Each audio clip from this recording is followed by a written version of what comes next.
সকলোকে নমস্কাৰ জনাইছোঁ আৰু নতুন এটা ভিডিঅ'লৈ সকলোকে পুনৰ স্বাগতম জনাইছোঁ। আজি কিছুদিনৰ পৰা মোক বহুতো ছাত্ৰ ছাত্ৰীয়ে ফাইনেল পৰীক্ষাৰ বাবে কমন কিছুমান প্ৰশ্নসমূহৰ ওপৰত এটা ভিডিঅ' প্ৰস্তুত কৰিবৰ কাৰণে ৰিকুৱেষ্ট কৰি আছিল। আচলতে মই যিকেইটা ভিডিঅ' প্ৰস্তুত কৰিছোঁ আৰু যোৱা 5টা বছৰত হৈ যোৱা ফাইনেল এক্সামৰ কুৱেশ্যন পেপাৰবোৰ চালেই তোমালোকে নিজেই এটা আইডিয়া পাবা কেনেকৈ পৰীক্ষাত কুৱেশ্যনবিলাক আহে আৰু কি কি পঢ়িব লাগিব। যিকিনো হওক 2026ৰ বাবে আমি কি কি চাব লাগিব তাৰ ওপৰত মই দুটা ভিডিঅ' প্ৰস্তুত কৰিছোঁ। প্ৰথমটো ভিডিঅ' মই প্ৰস্তুত কৰিছোঁ গদ্য পাঠসমূহলৈ আৰু আনটো ভিডিঅ' প্ৰস্তুত কৰিম পদ্যসমূহৰ লগতে অন্যান্য কিছুমান বিষয় লৈ। তেন্তে পলম নকৰোঁ, আজি ভিডিঅ'টো আলোচনা কৰোঁ। তোমালোকৰ সুবিধা হোৱাকৈ মই এটা পাঠ হিচাপে ইম্পৰ্টেণ্ট বস্তুবিলাক আলোচনা কৰিবলৈ চেষ্টা কৰিম। গতিকে তোমালোকে লগত তোমালোকৰ পাঠ্যপুথিখন লৈ লোৱা আৰু এটা কলম লগত লৈ লোৱা যাতে তোমালোকে ইম্পৰ্টেণ্টবিলাক দাগ দি যাব পাৰা। আমি আৰম্ভ কৰিছোঁ প্ৰথম পাঠটো মোৰ মাতৃমুখ দৰ্শন। ইয়াত আটাইতকৈ প্ৰথমতে যদি আমি চাওঁ পাঠটো নিৰ্বাচন কৰাৰ উদ্দেশ্য, ইয়াতে প্ৰথম শাৰীতে লিখা আছে অসমীয়া সাহিত্য কাণ্ডাৰী বুলি কাক কোৱা হয়। অৰ্থাৎ অসমীয়া সাহিত্য কাণ্ডাৰী বুলি লক্ষ্মীনাথ বেজবৰুৱাক কোৱা হয়। এইটো অহা চান্স আছে বা আগতে আহিছে। তাৰ উপৰিও আমি যদি নেক্সট পেজত চাওঁ তেনেহ'লে আমি দেখিবলৈ পাইছোঁ অসমীয়া ভাষা উন্নতি সাধিনী সভা। বেকেটত লিখা আছে অভা উষা সভা। অভা উষা সভাৰ ফুল ফৰ্মটো হয়তো কেতিয়াবা আহে, গতিকে ইয়াক গুৰুত্ব দিব লাগিব। তাৰ উপৰিও আমি তললৈ যদি চাওঁ দেখিবলৈ পাইছোঁ তেওঁ অসমীয়া চুটিগল্পৰ জনক। অৰ্থাৎ অসমীয়া চুটিগল্পৰ জনক কোন বুলি এটা প্ৰশ্ন ইয়াৰ পৰা অহাৰ সম্ভাৱনা আছে। তাৰ উপৰিও লক্ষ্মীনাথ বেজবৰুৱাই ৰচনা কৰা ধেমেলীয়া নাট, বুৰঞ্জীমূলক নাট। ধেমেলীয়া নাট লিখিবলৈ আহে কেতিয়াবা বুৰঞ্জীমূলক নাটক দুখনৰ নাম লিখিবলৈ আহে। তাৰ উপৰিও নহ'লে চুটিগল্প আহিব পাৰে বা হাস্য ব্যংগাত্মক ৰচনাও তেখেতৰ আহিব পাৰে। তেখেতে কৃপাবৰ বৰবৰুৱাৰ ছদ্মনামত ৰচনা কৰা গোটেই গ্ৰন্থকেইখন হাস্যৰসাত্মক গ্ৰন্থ হয়, তাৰ পৰাও হয়তো আহিব পাৰে। এইখিনি অকণমান গুৰুত্ব দিব লাগিব। তাৰ উপৰিও আমি যদি পাঠটোৰ ভিতৰলৈ যাওঁ তেনেহ'লে যিখিনি ইয়াত কবিতাৰ আচলতে উক্তি দেখিবলৈ পোৱা গৈছে, কীৰ্তন ঘোষাত আছে বুলি যেনেকৈ আছে বা মহাত্মা কবিৰে কৈছিল বুলি যিকেইটা আমি উক্তি দেখিবলৈ পাইছোঁ, সেই উক্তিকেইটাৰ অৰ্থটো অকণমান আমি বুজি ল'ব লাগিব, কাৰণ সেইটো তাৰ পৰাও কেতিয়াবা অহা দেখিবলৈ পোৱা যায়। তাৰ উপৰিও 6 নম্বৰ পেজত থকা যিটো মই দেখাই দিবলৈ চেষ্টা কৰিছোঁ, পথে নাৰী বিবৰ্জিতা নহয় সম্পূৰ্ণজিতা আহে। ইয়াক বহলাই লিখিবলৈ হয়তো আহিব পাৰে। তাৰ উপৰিও BNR ইয়াত দেখিবলৈ পাইছে BNR, ইয়াৰ ফুল ফৰ্মটো আগতে অহা দেখিবলৈ পোৱা গৈছে, বেংগল নাগপুৰ ৰেলৱে ঝাৰচুগুড়া জংচন। তাৰ উপৰিও ইয়াত মই দেখাই দিবলৈ চেষ্টা কৰিছোঁ মাজিও আৰু জ্ঞান নামটো খুব এটা কমন কুৱেশ্যন হয়, বাৰে বাৰে আহি থকা এটা কুৱেশ্যন হয়, ইয়াৰ পৰা প্ৰশ্ন আহে। তাৰ উপৰিও গুৱাহাটীক ভাল লগাৰ যিকেইটা কাৰণ, প্ৰাকৃতিক সৌন্দৰ্য, ঐতিহাসিক উৎকৰ্ষ, প্ৰাচীন জ্ঞান গৌৰৱৰ গৰিমা, এইকেইটা পৰীক্ষাত অহা দেখিবলৈ পোৱা যায়। ইয়াৰ ওপৰত মই ভিডিঅ' প্ৰস্তুত কৰি থৈ গৈছোঁ, বহলাই লিখিব লাগিব ধুনীয়াকৈ পইণ্ট বাই পইণ্ট। তাৰ উপৰিও 10 নম্বৰ পেজত আমি দেখিবলৈ পাইছোঁ যথা নিযুক্ত সস্মি তথা কৰুমি। ইয়াৰ অৰ্থটো কি আচলতে, আমি ইয়াৰ পৰা প্ৰশ্ন অহা দেখিবলৈ পোৱা যায়।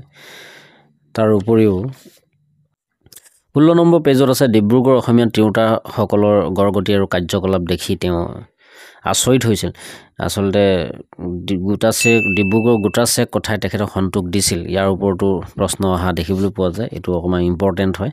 তাৰ উপৰি 18 নম্বৰ পেজত থকা ডিব্ৰুগড় থিয়েটাৰ ৰংগশালাৰ বিষয়ে আমি অকণমান কথা জানিব লাগিব। ৰংগশালাৰ বিষয়ে লিখিবলৈ আহিব পাৰে, সিও এটা ভাল কুৱেশ্যন হ'ব পাৰে। তাৰ পাছতেই আমি যদি 22 নম্বৰ পেজত চাওঁ তাতে লিখা আছে পানী মে মিন পিয়াচি, সোণত লাগে সাক্ষী। এই উক্তিবিলাকৰ অৰ্থবিলাক আমি ভালদৰে জানিব লাগিব, তাৰ পৰাও প্ৰশ্ন অহা দেখিবলৈ পোৱা যায়। তাৰ উপৰিও মোৰ মাতৃমুখ দৰ্শন শিক্ষক পাত্ৰী নামকৰণৰ তাৎপৰ্য বিশ্লেষণ কৰা, এই প্ৰশ্নটো খুব এটা ইম্পৰ্টেণ্ট কুৱেশ্যন হয়। এই প্ৰশ্নটো বাৰে বাৰে আহি থকা দেখিবলৈ পোৱা যায়। 3 নম্বৰ যিটো 3 number question, Lakshminath Bezbaroa Cotton কলেজৰ ছাত্ৰসকলে কিদৰে অভিনন্দন জনাইছিল, সেই প্ৰশ্নটো খুব এটা ইম্পৰ্টেণ্ট কুৱেশ্যন হয়। তাৰ উপৰি 4 নম্বৰটো ইম্পৰ্টেণ্ট ক'লোৱেই, 5 নম্বৰটো ইম্পৰ্টেণ্ট, ঠিকে আছে। তাৰপাছত লক্ষ্মীনাথ বেজবৰুৱাই গুৱাহাটীলৈ ভ্ৰমণ কৰা ৰেল যাত্ৰা এটা বৰ্ণনা, খুব ইম্পৰ্টেণ্ট কুৱেশ্যন হয়, সেইটো জানিব লাগিব আমি। কাৰণ মেইন পাৰ্টটোৰ সেই প্ৰশ্নটোৱে আটাইতকৈ ইম্পৰ্টেণ্ট হয়, সেই মেইন প্ৰশ্ন হয়। তাৰ উপৰিও হা হা হু হু এই প্ৰশ্নটো খুব অহা দেখিবলৈ পোৱা যায়। গ নম্বৰ 3 নম্বৰটো খুব আহে, 4 নম্বৰটো খুব আহে। গতিকে এই গোটেই লং কুৱেশ্যনকেইটা ইম্পৰ্টেণ্ট হয়। লং কুৱেশ্যনকেইটা আমি অকণমান চাব লাগিব। তাৰ উপৰিও এই পাঠটোৰ একেবাৰে যদি আমি শেষত আলোচনা কৰোঁ তেনেহ'লে 26 নম্বৰ পেজত ইয়াত দেখিবলৈ পোৱা গৈছে শ্বেক্সপিয়েৰৰ কমেডি অফ ইৰৰ্ছ।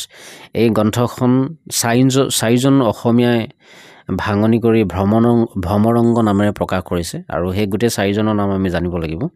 ইয়াৰ পৰা এটা প্ৰশ্ন হোৱাৰ সম্ভাৱনা আছে। তাৰ উপৰি একেবাৰে শেষত যদি আমি চাওঁ ওপৰঞ্চি তথ্যৰ লাষ্ট যিটো পেৰেগ্ৰাফ, তাত যদি আমি চাওঁ মোৰ মৃগয়া শীৰ্ষক প্ৰবন্ধটিত লিখিছে, অৰ্থাৎ বেজবৰুৱাই মোৰ মৃগয়া শীৰ্ষক প্ৰবন্ধটিত কি বুলি লিখিছে, ইয়াৰ পৰা এটা প্ৰশ্ন 2 নম্বৰ অহা দেখিবলৈ পোৱা যায়। গতিকে এইডোখৰ লিখিব লাগিব। তাৰ উপৰিও যদি এই পাঠটোৰ বেকগ্ৰাউণ্ডলৈ যাওঁ তেনেহ'লে লক্ষ্মীনাথ বেজবৰুৱাই কেতিয়া ক'ত পাইছিলহি, কিমান তাৰিখে পাইছিলহি, গোটেই কথা আমি জানিব লাগিব। ডিব্ৰুগড়ত থকা অভিজ্ঞতাৰ বিষয়ে আমি অকণমান চাব লাগিব। গুৱাহাটীক ভাল লগা কাৰণবিলাক ভালদৰে আমি চাব লাগিব। পাঠত থকা কবিতাৰ যিবিলাক শ্লোক মই যে দেখাই দিছিলোঁ, সেই শ্লোকবিলাকৰ ওপৰত আমি গুৰুত্ব দিব লাগিব। এতিয়া আহিছোঁ আমি মগনীয়া পাঠটোলৈ। মগনীয়া পাঠটোৰ প্ৰথমতে আছে যে কথা কবিতা 19 শতিকাৰ সৃষ্টি। কথা কবিতা কোন শতিকাৰ সৃষ্টি আহিব পাৰে, আৰু কথা কবিতাৰ জনক কোন আহে, খুব বাৰে বাৰে আহি থকা কুৱেশ্যন হয়। বা অসমীয়া ভাষাত কথা কবিতাৰ জনক কোন, অসমীয়া কথা কবিতাৰ জনক কোন বুলিও আহে। এই মই আণ্ডাৰলাইন কৰা এইখিনিৰ পৰা এটা শ্বৰ্ট কুৱেশ্যন হ'ব পাৰে। তাৰ পাছতে 28 নম্বৰ পেজত যদি আমি চাওঁ যতীন্দ্ৰনাথ দুৱৰাৰ কবিতা পুথি এখনৰ নাম বা দুখনৰ নাম হয়তো আহিব পাৰে। আমি এইখিনি গুৰুত্ব দিব লাগিব। তাৰ উপৰিও তেওঁ কি গ্ৰন্থ ভাৱানুবাদ কৰিছিল, এই গ্ৰন্থখনৰ নাম ইম্পৰ্টেণ্ট হয়। আৰু কোনখন গ্ৰন্থৰ কাৰণে তেখেতে সাহিত্য একাডেমি পাইছিল, সেইটো ইম্পৰ্টেণ্ট হয়। তাৰ পৰা এটা প্ৰশ্ন হোৱাৰ সম্ভাৱনা আছে। বাকী শব্দ অৰ্থৰ উমাল মানে কি, ৰুমাল চাব লাগিব আমি। তাৰ পৰাও প্ৰশ্ন অহা দেখিবলৈ পোৱা যায়। বৰ বেছি বিশেষ ইয়াত আলোচনা কৰিব লগা নাই। পাঠটো যথেষ্ট চুটি হয়, আৰু ইয়াৰ মাজৰ পৰা যিখিনি অৰ্থাৎ কুৱেশ্যন আহিব পাৰে সেইখিনি সাজি লিখিব পৰা কুৱেশ্যনেই আহিব। আৰু বেকগ্ৰাউণ্ডৰ পৰা আচলতে কি আহিব পাৰে, বেকগ্ৰাউণ্ডৰ পৰা আহিব পাৰে যে কথা কবিতা কাক বোলে আহিব পাৰে, কাৰণ যিহেতু ই এটা মগনীয়া এটা কথা কবিতা হয়। কথা কবিতাৰ বৈশিষ্ট্য সম্পৰ্কে আহিব পাৰে, কথা কবিতাৰ বৈশিষ্ট্যবিলাক আমি চাব লাগিব। তাৰ পাছতে কবিতা আৰু কথা কবিতাৰ মাজৰ পাৰ্থক্যৰ বিষয়ে আমি চাব লাগিব, কাৰণ কথা কবিতা আৰু কবিতাৰ মাজৰ পাৰ্থক্য আগতে আহা দেখিবলৈ পোৱা গৈছে।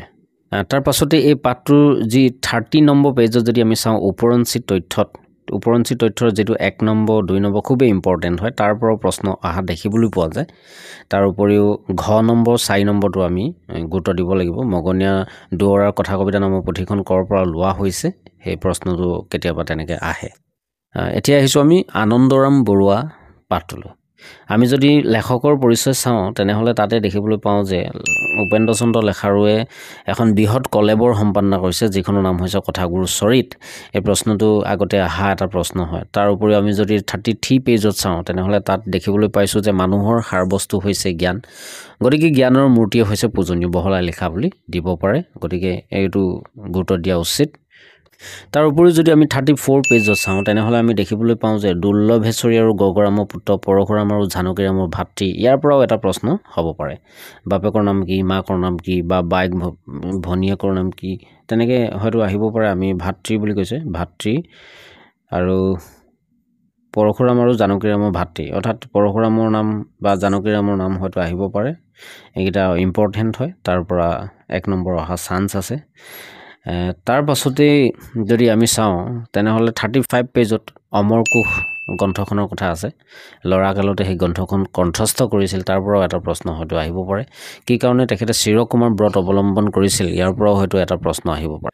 তাৰ পাছতে আমি যদি 36 পেজত চাওঁ আনন্দৰামৰ মূল মন্ত্ৰ আছিল কৰ্ম, এইটো বহলাই লিখিবলৈ হয়তো আহিব পাৰে। তাৰ মাজলৈ যদি আমি চাওঁ জগত বিখ্যাত পণ্ডিত মেক্স মুলাৰৰ দৰে মানুহে বিস্ময় মানিছিল তেখেতৰ কৰ্ম দেখি, কোনে বিস্ময় মানিছিল তেনেকৈ বুলি আহিব পাৰে। তাৰ উপৰিও এই শ্লোকবিলাক আমি চোৱাটো প্ৰয়োজন, অৰ্থাৎ বুজিব লাগিব, তাৰ পৰা হয়তো ভাঙিব দি দিবও পাৰে। তাৰ পাছত আটাইতকৈ ইম্পৰ্টেণ্ট হৈছে ইয়াত আনন্দৰাম বৰুৱা এই পাঠটোৰ আটাইতকৈ ইম্পৰ্টেণ্ট হৈছে ওপৰঞ্চি তথ্যত থকা কিছুমান তথ্য। এই তথ্যবিলাকৰ পৰা খুব পৰীক্ষাত অহা দেখিবলৈ পোৱা যায়। গ নম্বৰটো ইম্পৰ্টেণ্ট হয়, তাৰ পাছতে খ নম্বৰটোৰ পৰাও আহে আৰু ঘ নম্বৰ পইণ্টটোৰ পৰাও আহে। ইণ্ডিয়ান চিভিল ছাৰ্ভিচৰ চূড়ান্ত পৰীক্ষাত অৱতীৰ্ণ হৈ তেওঁ ভাৰতীয় প্ৰশাসনিক সেৱাত নিযুক্ত প্ৰথমগৰাকী অসমীয়া আৰু পঞ্চমগৰাকী ভাৰতীয়, খুব অহা দেখিবলৈ পোৱা যায় ইয়াৰ পৰা। তাৰ পাছতে দ্বিতীয় 6 নম্বৰটো তাৰ পৰাও খুব অহা দেখিবলৈ পোৱা যায়, ইম্পৰ্টেণ্ট হয়, এইকেইটা পইণ্ট চাব লাগিব আমি। তাৰ পাছতে বেকগ্ৰাউণ্ডৰ যদি আমি কথা কওঁ তেনেহ'লে আনন্দৰাম বৰুৱাৰ বিষয়ে আমি জানিব লাগিব। তেখেতে কি অৱদান আগবঢ়াই থৈ গৈছিলে সেই অৱদানখিনিৰ বিষয়ে আমি অকণমান কথা জানিব লাগিব। কথাবোৰ হয়তো অলপ স্পীড হ'ব পাৰে কাৰণ ভিডিঅ'টো যথেষ্ট দীঘল হ'ব, সেইকাৰণে মই অলপ স্পীড কৈছোঁ। তোমালোকে যদি বুজিবলৈ অলপ কষ্ট হয় তেনেহ'লে স্পীডটো অলপ কমাই ল'লে হ'ল, ঠিক আছে। তাৰ পাছতে আমি আহিছোঁ এতিয়া হস্তি বিদ্যানম্বৰ পুথি পাঠটোলৈ। ইয়াত ইম্পৰ্টেণ্ট এই প্ৰথমতে পাঠটো নিৰ্বাচন কৰাৰ উদ্দেশ্যতে আছে ব্যৱহাৰিক সাহিত্য কোনবিলাকক ব্যৱহাৰিক সাহিত্য বুলি কোৱা হয়, অৰ্থাৎ হস্তি বিদ্যানম্বৰ পুথি কোনে ৰচনা কৰিছিল, সুকুমাৰ বৰকাকতয়ে ইয়াত লিখাই আছে। তাৰ পাছতে যদি আমি 43 পেজত চাওঁ, ইয়াতে দেখিবলৈ পাইছোঁ যে ডি লিট ডিগ্ৰী লাভ কৰিছিলে, অৰ্থাৎ সূৰ্যকুমাৰ ভূঞাই ডি লিট ডিগ্ৰী লাভ কৰিছিলে। কিমান চনত লাভ কৰিছিলে আমি চনটো জানিব লাগিব, আৰু পদ্মশ্ৰী সন্মান লাভ কৰিছিলে তেখেতে কিমান চনত লাভ কৰিছিলে আমি চনটো জানিব লাগিব। তাৰ উপৰিও তেখেতৰ গল্প পুথিখনৰ নাম, তাৰপাছত তেখেতৰ কবিতা পুথিখনৰ নাম আমি মনত ৰখাটো উচিত, সেই দুটা ইম্পৰ্টেণ্ট হয়। তাৰ পাছতে যদি আমি চাওঁ তেনেহ'লে মূল পাঠটোত আমি যদি যাওঁ 44 পেজত, তাতে লিখা আছে সচিত্ৰ পুথিৰ নাম, কেইখনমানৰ নাম লিখা আছে। সচিত্ৰ পুথিৰ নাম খুব পৰীক্ষাত প্ৰশ্ন ইয়াৰ পৰা এইটো অহা দেখিবলৈ পোৱা যায়। তাৰ উপৰিও হস্তি বিদ্যানম্বৰ পুথিখনত কাৰ বিষয়ে আছে, ইয়াত খুব ধুনীয়াকৈ আছে, মই দেখাই দিছোঁ যে পুথি প্ৰতিমাবোৰ দুজন চিত্ৰকৰে আঁকিছিলে, দিলবৰ আৰু দুচাই।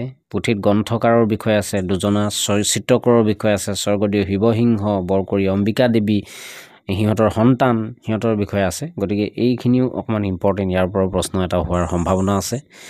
আৰু হাতীৰ বিষয়ে আচলতে কোনবিলাক মানুহে জানে তাৰ পৰাও এটা প্ৰশ্ন অহাৰ সম্ভাৱনা আছে।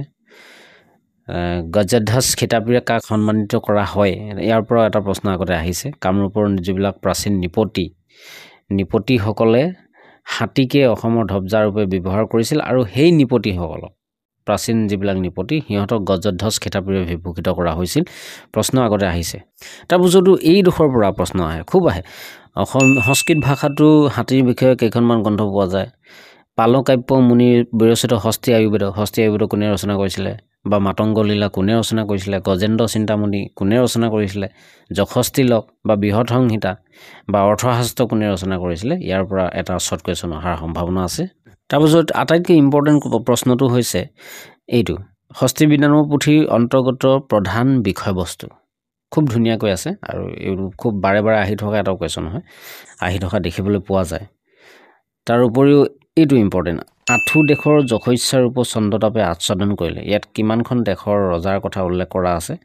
তাৰ উপৰিও মংগলদায়ক হাতীৰ বৰ্ণনা, এই প্ৰশ্নটো ইম্পৰ্টেণ্ট হয়। মংগলদায়ক হাতীবিলাকৰ লক্ষণবিলাক কেনেকুৱা, ইয়াতে খুব ধুনীয়াকৈ লিখা আছে, ইয়াৰ পৰা পৰীক্ষাত প্ৰশ্ন অহা দেখিবলৈ পোৱা যায়। তাৰ উপৰিও এই শব্দটো যিটো ফচৌ শব্দটোৰ অৰ্থ কি, এইটো খুব বাৰে পৰীক্ষাত অহা দেখিবলৈ পোৱা যায়। তাৰ উপৰিও হস্তি বিদ্যানম্বৰ পুথিৰ ভাষা গদ্য সম্পৰ্কে লিখিবলৈ হয়তো আহিব পাৰে। হস্তি বিদ্যানম্বৰ পুথিৰ ভাষাৰ গদ্য সম্পৰ্কে আমি এটা টোকা বনাই ল'ব লাগিব। তাৰ উপৰিও হস্তি বিদ্যানম্বৰ পুথি এইডোখৰ ইম্পৰ্টেণ্ট হয়, 48 পেজৰ। হস্তি বিদ্যানম্বৰ পুথি অসমীয়া জাতিৰ অমূল্য সম্পত্তি, মহাত্মা গান্ধী, পণ্ডিত জৱাহৰলাল নেহৰু, অৰ্থাৎ কোনে হস্তি বিদ্যানম্বৰ পুথিখনক প্ৰশংসা কৰিছিল, মানুহৰ নাম যদি দিবলৈ কয় তেনেহ'লে আমি লিখিব লাগিব মহাত্মা গান্ধী, জৱাহৰলাল নেহৰু, ৰাজেন্দ্ৰ প্ৰসাদৰ নাম, ঠিক আছে। এইখিনি অকণমান ইম্পৰ্টেণ্ট হয়। তাৰপিছত ওপৰঞ্চি তথ্যটো অকণমান আমি চাব লাগিব। জয়ন্তী আলোচনী প্ৰথম সম্পাদক কোন, ইয়াত ধুনীয়াকৈ লিখা আছে, ইয়াৰ পৰাও হয়তো প্ৰশ্ন আহিব পাৰে। তাৰপিছত ব্যৱহাৰিক সাহিত্য কাক বোলে, আমি যদি বেকগ্ৰাউণ্ডলৈ যাওঁ তেনেহ'লে বেকগ্ৰাউণ্ডৰ ব্যৱহাৰিক সাহিত্য কাক বোলে প্ৰশ্ন আহিব পাৰে, আৰু সেই উত্তৰটো 52 পেজৰ খ নম্বৰটোত খুব ধুনীয়াকৈ লিখা আছে ব্যৱহাৰিক সাহিত্য কাক বোলে, আৰু ব্যৱহাৰিক সাহিত্য বৈশিষ্ট্যসমূহৰ বিষয়ে আহিব পাৰে, আমি সেইটো মন দিয়া উচিত। আৰু কেইখনমান ব্যৱহাৰিক পুথিৰ নাম হয়তো আহিব পাৰে, কাৰণ আগতে অহা দেখিবলৈ পোৱা গৈছে। গতিকে এই পাঠটোৰ এইখিনি ইম্পৰ্টেণ্ট আছিলে। তাৰ পাছতে আহিছোঁ আমি ভাৰতীয় আদৰ্শত বৈৰাগ্য পাঠটোলৈ। ইয়াত প্ৰথমতে আছে গুৱাহাটীৰ প্ৰাগজ্যোতিষ মহাবিদ্যালয়ৰ প্ৰতিষ্ঠাপক অধ্যক্ষ আছিলে, এইটো ইয়াৰ পৰা এটা শ্বৰ্ট কুৱেশ্যন হ'ব পাৰে, তীৰ্থনাথ শৰ্মা। তাৰ পাছতে খুব এটা কমন কুৱেশ্যন হয়, কামহেন্দুৰ কবিতা পুথিখনৰ ৰচক কোন আহে, গতিকে তীৰ্থনাথ শৰ্মা হয়, আমি জানোৱেই। তাৰ পাছত এইটো বহলাই লিখিবলৈ আহে প্ৰকৃততে ত্যাগ বা বৈৰাগ্য এটা বিশেষ মনোধৰ্ম বহলাই লিখা বুলি আহে তাৰ উপৰিও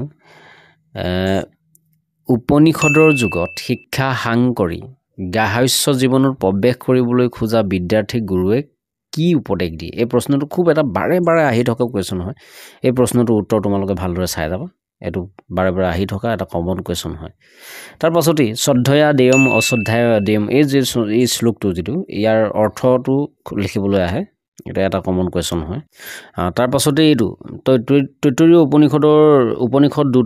উপনিষদৰ যি দুটা উপদেশ সেই উপদেশ দুটা লিখিবলৈ আহে গতিকে এইটো ইম্পৰ্টেণ্ট এটা কুৱেশ্যন হয় তাৰ পাছতে যদি আমি চাওঁ তেনেহ'লে অন্নং ন নিৰ্দাত অন্নং বহু কুৰ্বিত তদপত্তম এইটো ভাঙনি কৰিবলৈ আহে কেতিয়াবা অৰ্থটো জানিব লাগিব আমি খুব আহি থকা এটা কমন কুৱেশ্যন তাৰ পাছতে যদি আমি চাওঁ একেবাৰে শেষত উপনিষদৰ প্ৰথম মন্ত্ৰটি বিধি বাক্য ভুঞ্জিথা আৰু নিষেধ বাক্য কি বা বিধি বাক্য কি এই দুটা কনফিউজ হয় এই দুটা খুব বাৰে বাৰে আহি থকা এটা প্ৰশ্ন হয় আৰু শব্দ অৰ্থবিলাকো চাব লাগিব কিতাপৰ কিছুমান শব্দ অৰ্থ খুব বাৰে বাৰে আহি থকা কিছুমান শব্দ অৰ্থ আহি থাকে তাৰ উপৰি যদি আমি এই পাঠটোৰ বেকগ্ৰাউণ্ডলৈ যাওঁ তেনেহ'লে 4 আশ্ৰমৰ কথা আমি চাব লাগিব 4টা আশ্ৰম আছে ব্ৰহ্মচৰ্য গাহস্য বানপ্ৰস্থ আৰু সন্ন্যাসী এই 4টা আশ্ৰম অলপ বহলাই 2 লাইন 3 লাইনমান বহলাই বা 4 লাইনমান বহলাই লিখিবলৈ চেষ্টা কৰিব লাগিব মানে জানিব লাগিব ইয়াৰ ওপৰত এতিয়া আহিছোঁ আমি চিঠি পাঠটোলৈ চিঠি পাঠটোত যদি চাওঁ আমি শিলভদ্ৰই বাস্তৱ জীৱনৰ সৰু যেন লগা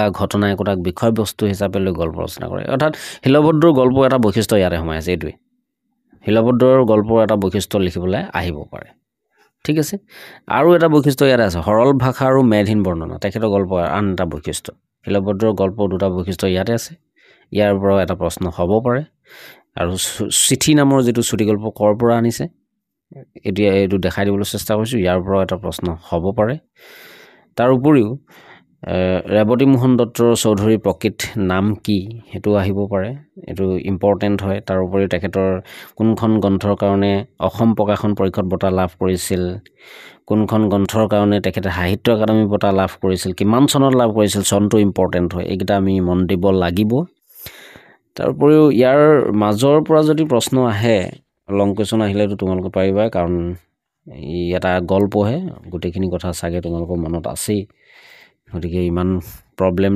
নহয় তাৰ উপৰিও যদি 69 পেজত চাওঁ তেনেহ'লে এটা প্ৰশ্ন খুব কমন আহে গল্পটোৰ নামকৰণৰ সাৰ্থকতা বিচাৰ কৰা বুলি আহে গতিকে এই 3টা পইণ্ট আছে 3টা পইণ্টক কেন্দ্ৰ কৰি আমি উত্তৰটো ধুনীয়াকৈ লিখিব পাৰোঁ যদি বেকগ্ৰাউণ্ডলৈ যাওঁ তেনেহ'লে এই পাঠটোৰ বেকগ্ৰাউণ্ডত আহিব লগা কুৱেশ্যনকেইটা এনেকুৱা ধৰণৰ হ'ব পাৰে যে চুটিগল্পৰ কাক বোলে বা চুটিগল্পৰ সংজ্ঞা দিয়ে চুটিগল্পৰ বৈশিষ্ট্য সম্পৰ্কে চাব লাগিব তাৰোপৰি বৰ্তমান সময়ত চিঠিৰ যিটো প্ৰাসংগিকতা সেই প্ৰাসংগিকতাটো আমি ধুনীয়াকৈ লিখিব পাৰিব লাগিব তাৰ পাছতে যদি আমি চাওঁ অসমীয়া চলচ্চিত্ৰ গতিধাৰা পাঠটোলৈ গ'লে আমি দেখিবলৈ পাম প্ৰথমতেই জ্যোতিপ্ৰসাদ আগৰৱালাই অসমীয়া কথাছবিৰ শুভাৰম্ভ কৰে মানে অসমীয়া কথাছবিৰ জনক কোন বুলি যদি কয় তেনেহ'লে আমি জ্যোতিপ্ৰসাদ আগৰৱালাৰ কথা লিখিব লাগিব এই পাঠটোত গুৰুত্ব দিব লগা কিছুমান কুৱেশ্যন খুবেই ইম্পৰ্টেণ্ট হয় অসমীয়া চলচ্চিত্ৰ গতিধাৰা পাঠটোৰ নামেই হয় গতিকে তাক কেন্দ্ৰ কৰি এটা প্ৰশ্ন আহিব পাৰে অসমীয়া চলচ্চিত্ৰ গতিধাৰা সম্পৰ্কে লিখা তেতিয়া প্ৰথমৰ পৰা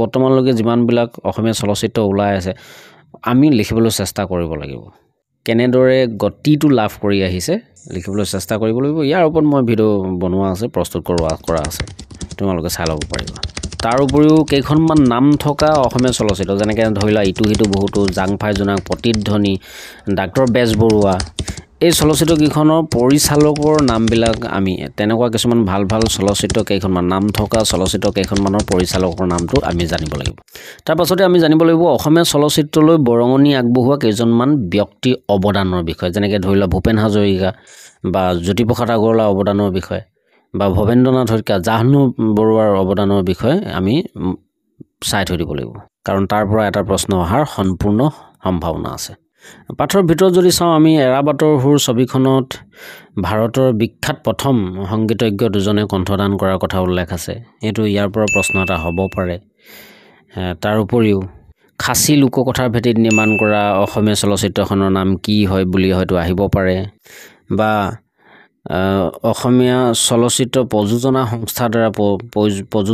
সংস্থাৰ দ্বাৰা নিৰ্মাণ কৰা অসমীয়া প্ৰথম ছবিখনৰ নাম কি বুলি হয়তো আহিব পাৰে বা প্ৰথম থ্ৰিলাৰ মিশ্ৰিত ছবিখনৰ নাম কি বুলি হয়তো আহিব পাৰে বা ব্যৱসায়িক দিশত সফল হোৱা প্ৰথম অসমীয়া চলচ্চিত্ৰখনৰ নাম কি বাস্তৱবাদী ধাৰা আৰম্ভণি ঘটোৱা প্ৰথম চলচ্চিত্ৰখনৰ নাম কি তেনেদৰে আহিব পাৰে বা জাহ্নু বৰুৱা প্ৰথম অসমীয়া চলচ্চিত্ৰখনৰ নাম কি বা এনেদৰেও আহিব পাৰে যে হাই ডেফিনেশ্যন পদ্ধতিত নিৰ্মাণ কৰা প্ৰথমখন অসমীয়া ছবিৰ নাম কি তেনেদৰে পৰীক্ষাত আগতে আহিছে আৰু এতিয়াও অহাৰ সম্ভাৱনা আছে তাৰ উপৰিও এটা ইম্পৰ্টেণ্ট বস্তু হৈছে বা 77 পেজত যদি আমি চাওঁ ইয়াতে লিখা আছে অসমীয়া ভাষাৰ লগতে অসমৰ বড়ো বা জনজাতীয় অসমীয়া চলচ্চিত্ৰ ছবি কেইখনৰ নাম আৰু পৰিচালকৰ নামটো আমি মনত ৰাখি থৈ দিব লাগিব ইয়াৰ পৰা 1 নম্বৰীয়া প্ৰশ্ন এটা আহিব পাৰে তাৰ পাছতে আমি যদি শব্দ অৰ্থ চাওঁ ইয়াতে লিখা আছে থ্ৰিলাৰ মানে কি হয়তো আহিব পাৰে হাই ডেফিনেশ্যন মানে কি হয়তো আহিব পাৰে আৰ্কাইভ মানে কি ইয়াৰ শব্দ অৰ্থকেইটা আমি অকণমান গুৰুত্ব দিব লাগিব তাৰ পাছতে আহিছোঁ আমি বৈজ্ঞানিক মানসিকতা কিদৰে গঢ়িব পাৰোঁ ইয়াত প্ৰথমতে এটা প্ৰশ্ন ইয়াত হোৱাৰ সম্ভাৱনা আছে বৰ্তমান যুগটো কিহৰ যুগ বুলি হয়তো আহিব পাৰে বিজ্ঞানৰ যুগ বুলি লিখিব লাগিব তাৰ পাছতে দীনেশ চন্দ্ৰ গোস্বামী এখন আলোচনী সম্পাদনা কৰিছিলে আলোচনীখনৰ নাম কি দৃষ্টি ধুনীয়াকৈ লিখা আছে আৰু পাঠটো ক'ৰ পৰা লোৱা হৈছে এইটো ইম্পৰ্টেণ্ট হয় প্ৰশ্ন আগতে আহিছে তাৰ উপৰিও এজন বিজ্ঞানীৰ হাতত কি বস্তু বা কি সঁজুলি থাকিব পাৰে বা প্ৰশ্নটো অলপ বেলেগকৈ আহিব পাৰে যে এজন বিজ্ঞানীৰ কাম কি যদি কাম কি বুলি কয় তেনেহ'লে অবজাৰভেশ্যন মেজাৰমেণ্ট আমি যে পাইছিলোঁ জোখ মাখ সত্য অনুসন্ধান কৰা প্ৰথমতে পৰ্যবেক্ষণ আছিলে তাৰপিছত জোখ মাখ লোৱা সত্য অনুসন্ধান কৰা ফহিয়াই চাই বস্তুটো বা সিদ্ধান্তত উপনীত হোৱা সেইবিলাক হৈছে কাম আৰু যদি সঁজুলিৰ বিষয়ে কয় তেনেহ'লে এক্স ৰশ্মি দূৰবীণ এইখিনি মই যিখিনি দেখাই দিছোঁ এইখিনি লিখিব লাগিব তাৰপিছত ইয়াত লং কুৱেশ্যন হোৱাৰ কিছুমান চান্স থাকে বিজ্ঞানৰ গোটেই পদ্ধতিতে এই মুকলি মনটো গুৰুত্ব বেছি এইটো বহলাই হয়তো লিখিবলৈ দিব পাৰে আগতে পৰীক্ষাত অহা দেখিবলৈ পোৱা গৈছে তাৰ উপৰিও যদি আমি চাওঁ তেনেহ'লে বিজ্ঞানৰ গোটেই পদ্ধতিতে মুকলি মনটো তাৰ উপৰিও বিজ্ঞান মানসিকতা মানে কি খুব ইম্পৰ্টেণ্ট এটা কুৱেশ্যন হয় আমি কেনেদৰে বিজ্ঞান মানসিকতাৰ গৰাকী হ'ব পাৰোঁ সেইটো এটা ইম্পৰ্টেণ্ট প্ৰশ্ন হয় তাৰ উপৰিও এই প্ৰশ্নটো ওপৰঞ্চি তথ্য থকা পদাৰ্থ কণা তৰক মানে কি আগতে আহিছে এইটো তাৰ উপৰিও প্ৰশ্ন আগতে আহিছে যে বৰ্তমান যুগটো হ'ল মন মুকলি কৰি ৰখাৰ যুগ বহলাই লিখা বুলি হয়তো আহিব পাৰে এই পাঠটোৰ ইম্পৰ্টেণ্টখিনি ইমানেই ইয়াত মই আলোচনা কৰা সকলোবিলাক ইম্পৰ্টেণ্ট কুৱেশ্যনৰ উত্তৰবিলাক মই সুকীয়াভাৱে ভিডিঅ' প্ৰস্তুত কৰা আছে তোমালোকে তাৰ পৰা অলপ আইডিয়া ল'ব পাৰিবা তেন্তে আজি ভিডিঅ'টো ইমানতে সামৰণি মাৰিছোঁ নেক্সট আমি কবিতাবিলাক আৰু গ্ৰামাৰবিলাক আলোচনা কৰিবলৈ চেষ্টা কৰিম